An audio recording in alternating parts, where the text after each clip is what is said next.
WOUB's Taylor Petras is live in the newsroom with more on the results for one of the school's districts.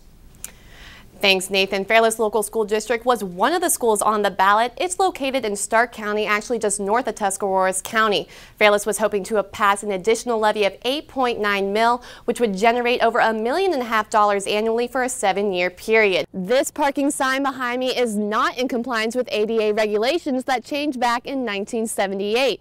This and many other signs on campus have yet to be changed due to inclement weather. This product offers the same protection as this 30 SPF sunscreen, but rather than having the gooey, sticky feeling of the sunscreen on your skin, all you have to do is drink 2 little drops. But if paying for a zip card just isn't in your budget, you can make your way to any Athens public transit bus stop for a cheaper option. Now, Love is no stranger to the court system, as he has had multiple drug charges and even resisting arrest from an officer. And now he could add a first-degree murder charge to that list. But rather than just reading from the pages of a book, these storytellers have a slightly different style. According to authorities and witnesses, a man came from behind and began striking him in the head, hitting him not with his fist, but with a 5-pound weight like this one right here, causing serious injuries to his face. This is Newswatch. Good evening, I'm Taylor Petras. Thanks for joining us. This weekend marks the 1-year anniversary of the public sex incident that took place on Court Street and went viral. A candidate for one of West Virginia's U.S. Senate seats is being accused of violating election laws. The free app called Operation Predator provides alerts on wanted suspects and the ability to anonymously report tips. An update from a story that we brought you yesterday. Ohio University's police say the department is working to protect President Broderick McDavis after an apparent death threat against him. Judge Charles King ordered the West Virginia DEP to provide data to the Appalachian Mountain Advocates. The law firm sued the DEP after the agency denied its 2013 data request. The state of Maine wants a healthcare worker who treated Ebola patients to stay home. Mary Maloney has the story. According to the U.S. Department of Education, many Ohio University alums are failing to make payments on their loans. This weekend, 72 people were arrested during the 40th annual Halloween block party. Of those, 26 were Ohio University students, and 17 of them were simply cited and released. Police are still looking for the person who shot a gun 3 times on Court Street near the Skyview Apartments. One Ohio University student said the situation is nerve-wracking. But knowing it wouldn't be difficult to bring a gun on and potentially do some serious harm with the amount of people there were and the amount of chaos that would ensue if somebody did get shot, that is a little bit of a scary thought, I suppose.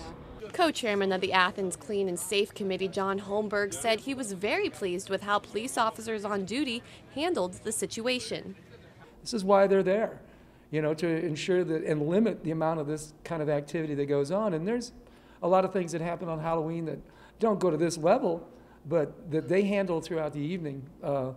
And I don't know how many other communities have to deal with festivals like this, but these guys here in Athens have it down to a science. Athens Police Chief Tom Pyle said that the weapon authorities found and believed to be involved with the shots fired incident will likely undergo fingerprint testing. If the suspect is found, he is most likely facing charges of discharging a firearm toward an inhabitation. Be where a person is likely to be sleeping or is sleeping.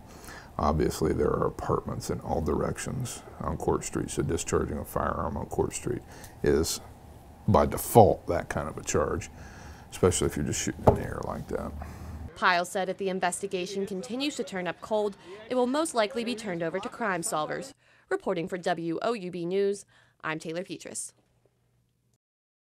It can be done. It can be done. Athens County Democrats packed the American Legion to show their support for candidate Fitzgerald. I'm really excited that he would drive all the way across the state, 3.5 hours, to be here in Athens. Fitzgerald discussed many of the issues Ohioans are facing, including unemployment and public education. He said that the Republican Party has only been serving certain citizens. If you're somebody that likes to see women's rights restricted, these have been great years for you. If you're somebody that likes to see voting rights restricted, these have been good years for you. If you're somebody that makes a lot of money and wanted to pay less income tax and you don't care about public education, these have been good years for you. And many who attended the fall dinner agreed with him.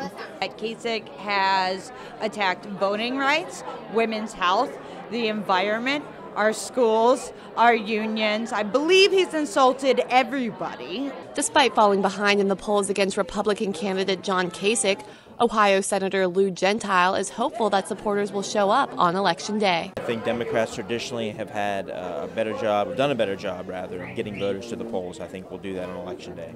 Reporting for WOUB News, I'm Taylor Petras.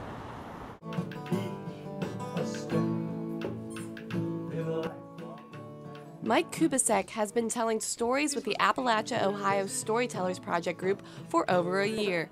Last night, he entertained a crowd telling stories about the Appalachian culture and the people who live here. It's a people that lives close to the land, a people that isn't defined by great wealth, although the wealth comes in a whole lot of other different ways. The wealth comes in good food, in good friends, in good music, in good stories.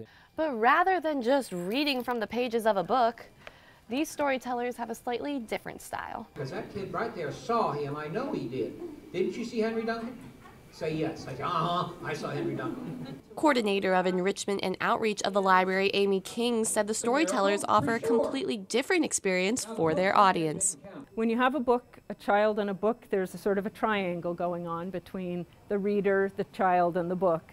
And when you have a storyteller, it's directly back and forth, and so it's a really lively relationship. It's fun. Kubasek said it's important to tell these stories as a way to preserve the region's history.